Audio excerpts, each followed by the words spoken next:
에베소서 4장 17절부터 24절 우리 함께 읽습니다. 4장 17절 같이 읽습니다. 그러므로 내가 이것을 말하며 주 안에서 증언하노니 이제부터 너희는 이방인이 그 마음의 흠한 것으로 행함같이 행하지 말라. 그들의 총명이 어두워지고 그들 가운데 있는 무지함과 그들의 마음이 굳어짐으로 말미암아 하나님의 생명에서 떠나 있도다. 그들이 감각 없는 자가 되어 자신을 방탕에 방임하여 모든 더러운 것을 욕심으로 행하되 오직 너희는 그리스도를 그같이 배우지 아니하였느니라.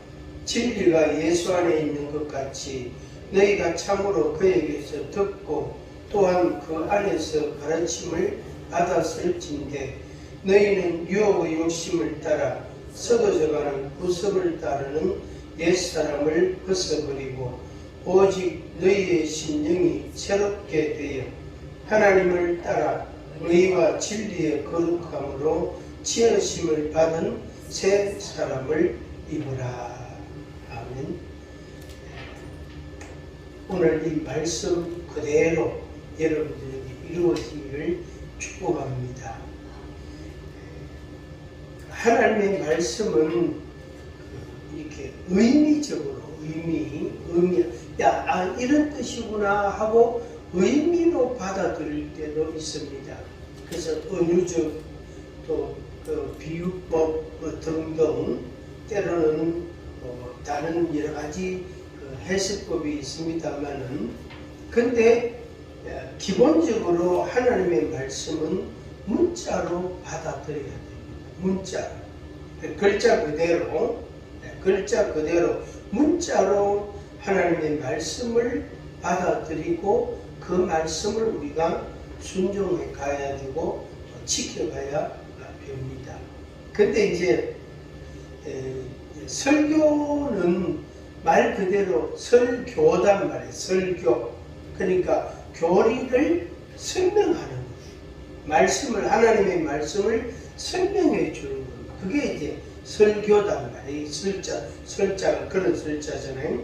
근데 이제 그 이전 단계가 하나님의 말씀을 문자로 이렇게 읽고 그것을 이해를 하고 받아들이고 이 작업, 이 과정 그게 반드시 필수적으로 있어야 됩니다.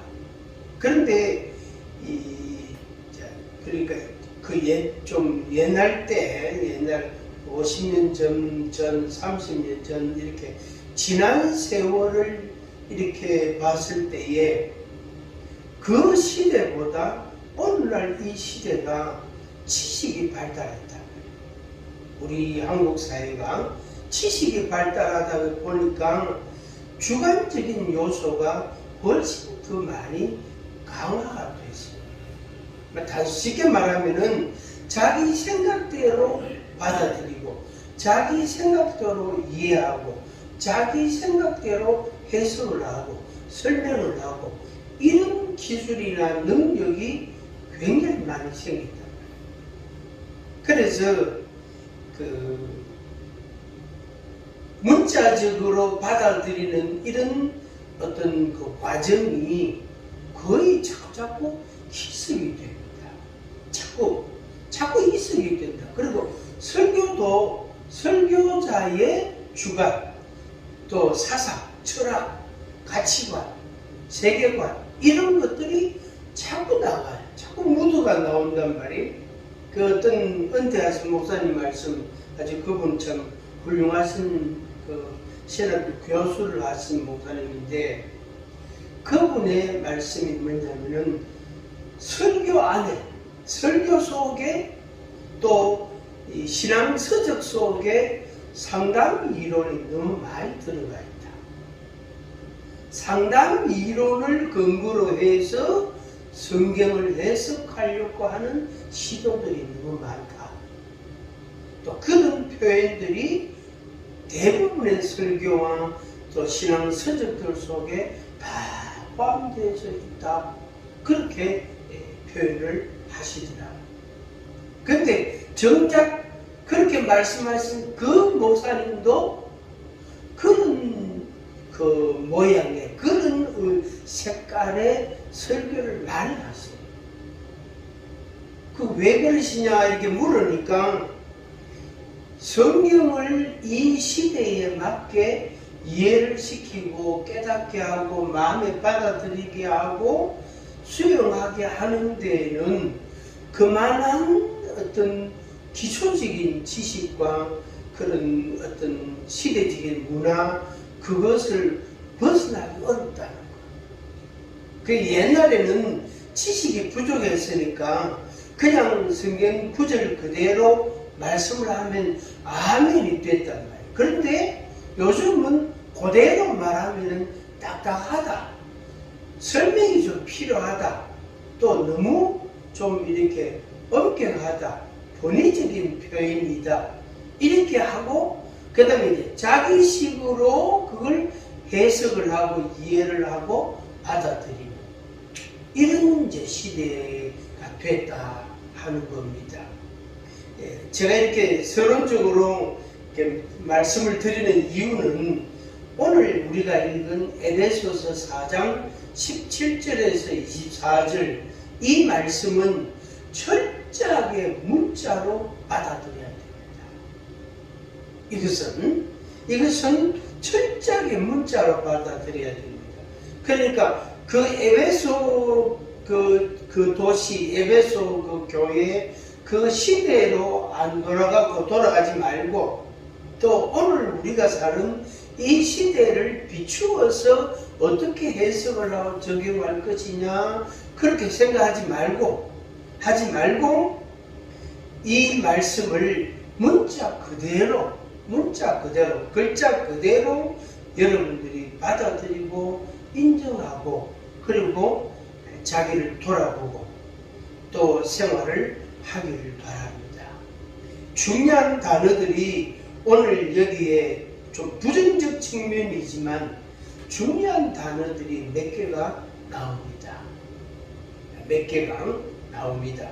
나오는데 이게 이제 지금 내가 예수를 믿고 믿음으로 살아가는 사람에게 일어나는 현상인데 그렇게 되어져야 되는데 실제로 생각하고 사는 모습은 예수님을 알기 전에 하나님을 알기 전에 살았던 방식으로 살아가려고 하는 그런 시도들, 그런 노력들, 그런 형태들이 나타나는 거예요. 쉽게 말하면은 나는 앞으로 막 달려가고 싶은데 뭔가 내 발목을 자꾸 잡아당긴다. 그래서 앞으로 달려가는 게 무척 힘들다. 그냥 그 발목을 잡고 있는 게 없으면 가볍게 아주 쉽게 가볍게 빠르게 쉽게 이렇게 앞으로 달려갈 수 있을 텐데 뭔가가 내 발목을 붙잡는다. 내가 뭔가가 현실적이든 의식적이든 현실적이든 간에 뭔가 내 발목을 내 허리춤을 자꾸 붙잡고 있는 것 같다.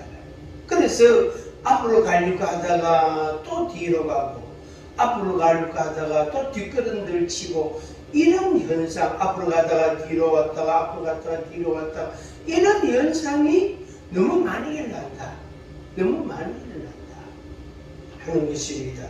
그래서 오늘 우리가 읽은 이 말씀에서 중요한 단어들을 여러분들이 아주 정말로 깊이 있게 마음에 새기시기를 바랍니다.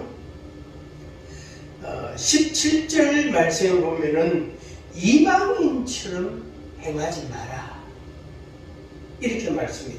이방인처럼 행하지 마라. 여기 이방인은 그리스도 밖의 사람을 말합니다. 그리스도 밖의 사람. 그러니까 예수 그리스도를 알지 못하고 믿지를 않았을 때의 나의 모습이 이방인이에요.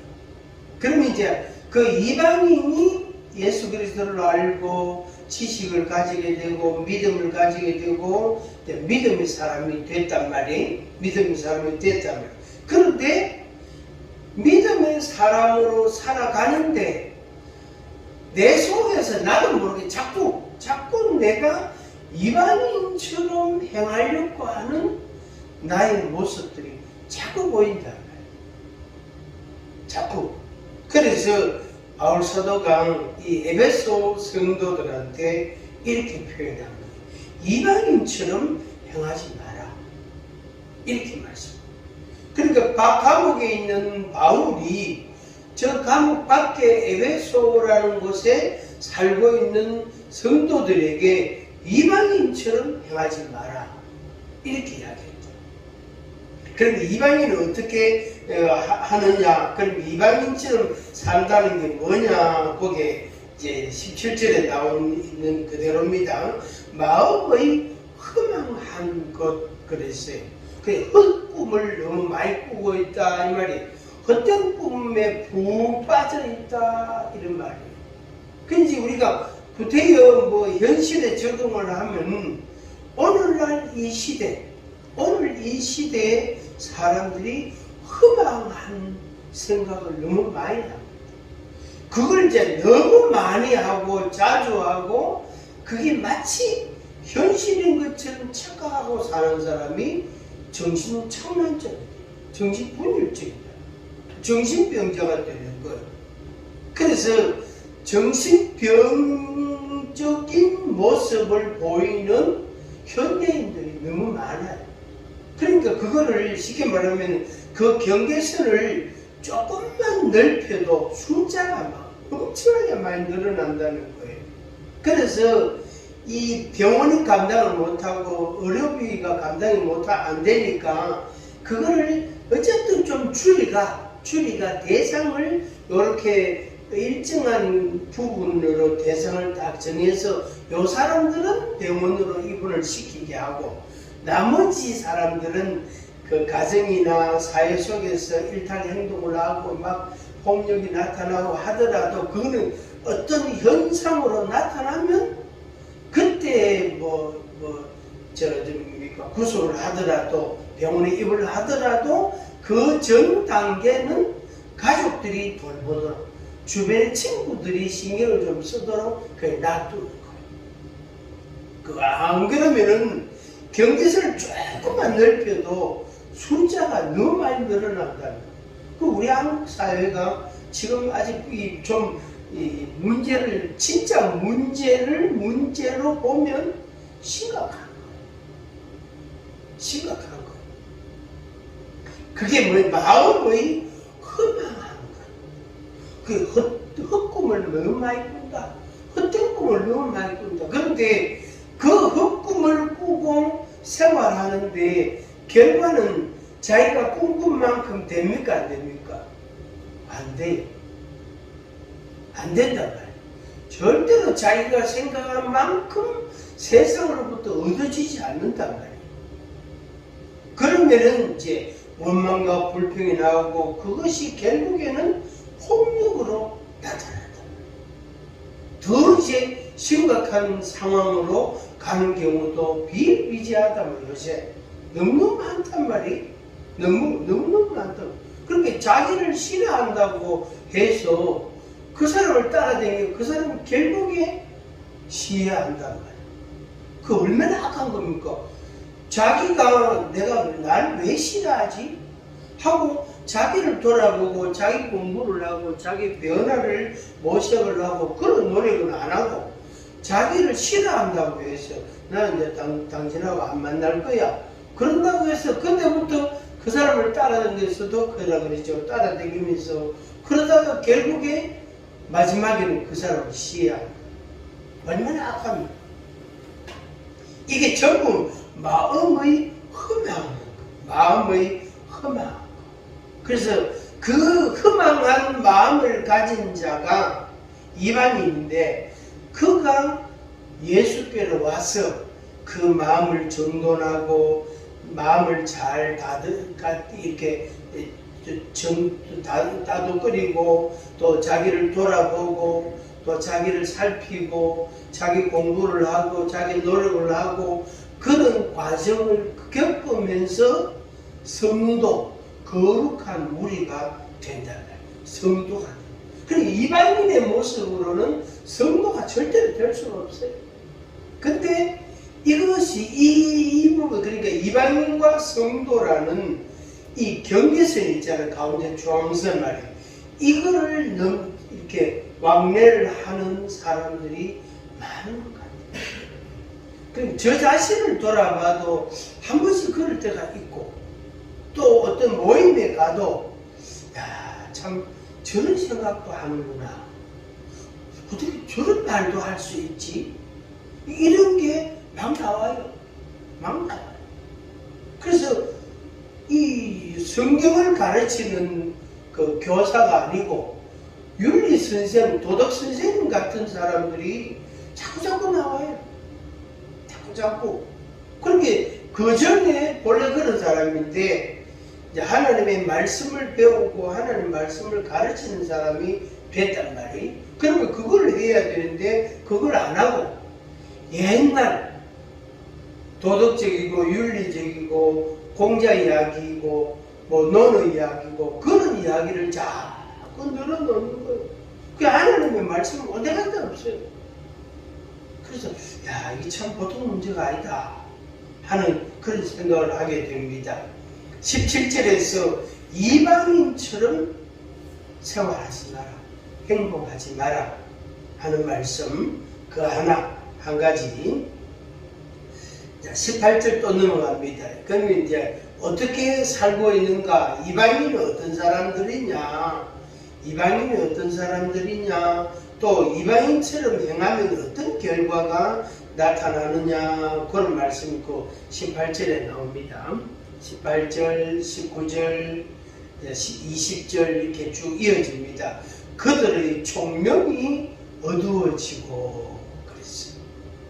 총명이 뭔지 알죠? 아주 총기 있고 명철하고 아주 그 깔끔하고 깨끗한 그런 머리, 총명이 어두워진다. 아무리 유능한 사람도, 아무리 자기 주관이 강한 사람도 뇌물을 딱 먹고 나면, 뇌물을 딱 받고 나면 총명이 딱 어두워지. 그때부터는 자기의 지식과 자기의 지혜와 자기의 그 능력과 그것은 온데간데도 없어요. 상대방 뇌물을 준 사람의 요구대로 반응한다. 이게 총명이 어두워진 거예요.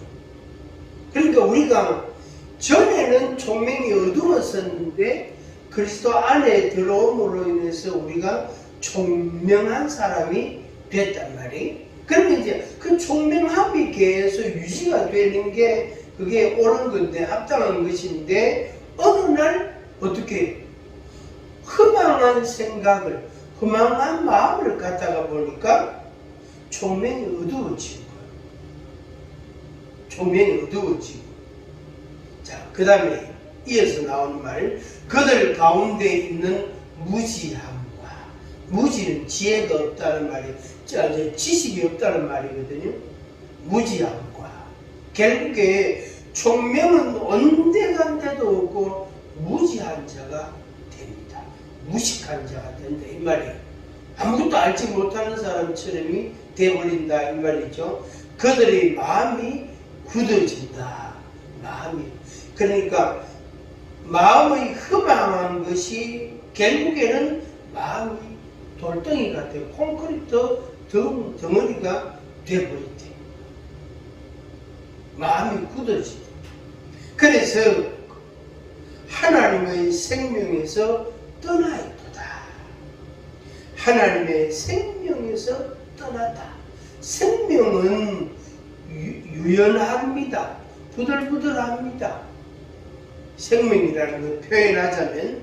그러나 죽음은 딱딱합니다. 돌덩이 같습니다. 마른 나무 토막 같단 말이에요. 실제로 그렇잖아요. 그럼 우리가 사람은 손을 잡거나 악수를 하거나 이래 하면은 이 체온도 느끼게 되고 벌써 손이 움직이잖아요. 손가락이 움직이잖아요.